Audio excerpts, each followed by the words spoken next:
கவின் நல்ல உயரமான பையன், ஆனா அமைதியான பையன். அதே காலேஜ்ல படிக்கிற ரம்யாவுக்கும் அவனுக்கும் ஒரே லவ். இந்த பையன் என்னவோ ரொம்ப சாஃப்டான ஒரு பையன், ஆனா அந்த பொண்ணு துரு துருன்னு இருப்பா. எப்ப பார்த்தாலும் நிறைய பேர்கிட்ட பேசிக்கிட்டு ரொம்ப ஜாலியா இருப்பா. இவங்க ரெண்டு பேரும் வெளியில போக ஆரம்பிச்சதுக்கு அப்புறம் எல்லாருமே கிண்டல் பண்ண ஆரம்பிச்சாங்க. இங்க பாரு, தாத்தாவும் பேத்தியும் போறத பத்தியா, அப்பாவும் மகளும் போறாங்க பாரு. இப்படி அவங்க உயரத்தை வச்சு கிண்டல் பண்ண ஆரம்பிச்சாங்க. ஏற்கனவே அவளுக்கு நம்ம ரொம்ப குள்ளமா இருக்கோமோ, நம்ம லவ் பண்ற பையன் வேற ரொம்ப உயரமா இருக்கான், நான் அவனுக்கு ஈக்குவலா இல்லையே இப்படிங்கிற தாழ்வு மனப்பான்மை அவளுக்கு அளவுக்கு அதிகமா இருக்கு. இப்படி இருக்கிற பட்சத்துல அவளுக்கே அவள் மேல ஒரு சந்தேகம் வர ஆரம்பிச்சது. அந்த தாழ்வு மனப்பான்மை அவளை சும்மா இருக்க விடல. தினமும் ரொம்ப டிப்ரெஷன்ல அழுக ஆரம்பிச்சா. ஒருவேளை நான் உனக்கு செட் ஆக மாட்டேனோ, என்னால நீ ரொம்ப காயப்படுறியோ, இப்படி எல்லாம் பேசிட்டே இருக்கும்போது அதுக்கு கவின் சொன்னான், இங்க பாரு ரம்யா, அடுத்தவங்க பேசுறதுக்காக நம்ம லவ் பண்ணாம இருக்க முடியாது. உனக்கு என்ன பிடிச்சிருக்கு, எனக்கு ஒன்ன பிடிச்சிருக்கு. நம்மளுடைய ரிலேஷன்ஷிப் எப்படி இருக்கணும்னு நம்ம தான் முடிவு பண்ணணும், அடுத்தவங்க கிடையாது. நீ இதெல்லாம் மனசுக்குள்ள போட்டு குழப்பாதன்னு எவ்வளவோ எடுத்து சொல்லி பார்த்தாலும் கூட அவளுடைய மனக்கட்டுப்பாட்டுக்குள்ள இருந்து அவளால வெளியில வரவே முடியல.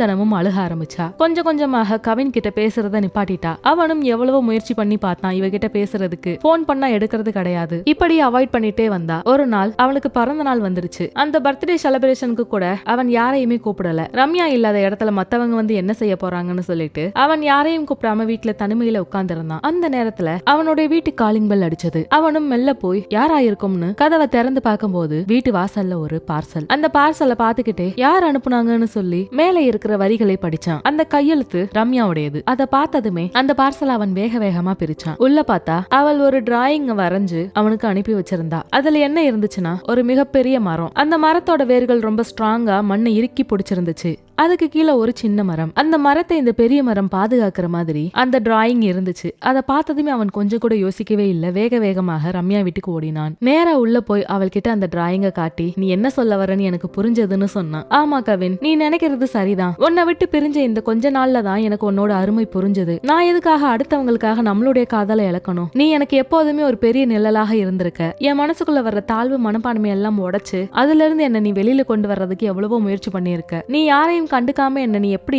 உயிருக்கு உயிரா லவ் பண்றியோ, அது போல நான் உன்னை லவ் பண்ணாம அடுத்தவங்க இதை சொல்லிருவாங்களோ அதை சொல்லிருவாங்களோ, என்னால உனக்கு அவமானம் ஏற்பட்டுருமோன்னு பயந்துதான் இவ்வளவு நாள் நான் இருந்தேன். ஆனா நான் இனிமேல் அப்படி இருக்க போறது கிடையாது. நான் குள்ளமா இருந்தா என்ன, நெட்டையா இருந்தா என்ன, இந்த பரிசை நீ குனிஞ்சுதானே எடுத்திருப்ப. நீ என்னை விட தாழ்ந்து போனன்னு அர்த்தம் கிடையாது. எனக்காக நீ எந்த அளவுக்கும் குனிய தயாரா இருக்குன்னு அர்த்தம். இப்படி சொல்லும் போது அவளுடைய காலுக்கு பக்கத்துல அவன் முட்டி போட்டு, ஆமா எனக்கு என்னோட ரம்யா தான் முக்கியம், அவளுக்காக நான் எந்த அளவுக்கும் குனிய தயாராக இருக்கேன்னு சொன்னான். அதை கேட்டதுமே அவள் இறுக்கமாக கட்டி அணைச்சு, ஐம் சாரி, நான் இனிமேல் அடுத்தவங்களுக்காக உன்னை இழக்க மாட்டேன், உன்னை கஷ்டப்படுத்தவும் மாட்டேன். நீ எப்படி இருக்கியோ அது போலதான் நானும் இருக்க போறேன். யார் என்ன சொன்னாலும் எனக்கு அதை பத்தி கவலை இல்ல. நான் ஒன்னும் தப்பு பண்ணல. என் அன்பு ஒன்னும் பொய்யானது கிடையாது. நம்மளுடைய அன்பு நம்மளுக்கு தெரிஞ்சா போதும். நான் யார பத்தியும் இனி கண்டுக்க போறது கிடையாதுன்னு சொல்லிட்டு அவளை சுத்தி இந்த சமூகம் அவளை ஒரு மாதிரியாக கிண்டலும் கேலியுமாக பார்த்ததுல இருந்து அவள் வெளியில வர ஆரம்பிச்சா. அவளை சுற்றி இந்த சமூகம் போட்ட அனைத்து வளையங்களையும் அவள் தாண்டி வராமல் உடைத்து எறிந்தாள். அவள் ஒரு படி முன்னேறி வந்தாள். அதுக்கடுத்து அவங்க ரெண்டு பேரும் சந்தோஷமாக வெளியில சுத்த ஆரம்பிச்சாங்க. இப்பவும் நிறைய பேர் கிண்டல் பண்ணிட்டு தான் இருக்காங்க. அது அவங்களுடைய வாய், அவங்களுடைய இஷ்டம். அதை நான் காதல வாங்கணும்னு எனக்கு எந்த அவசியமும் கிடையாது. அதை காதல வாங்கினா என்னோட காதல் இல்லாம போயிடும்னு அவள் முழுவதுமா புரிஞ்சுக்கிட்டு, யார் எப்படி இருந்தா என்ன, என் வாழ்க்கைய நான் வாழ போறேன்னு அவள் முடிவெடுத்து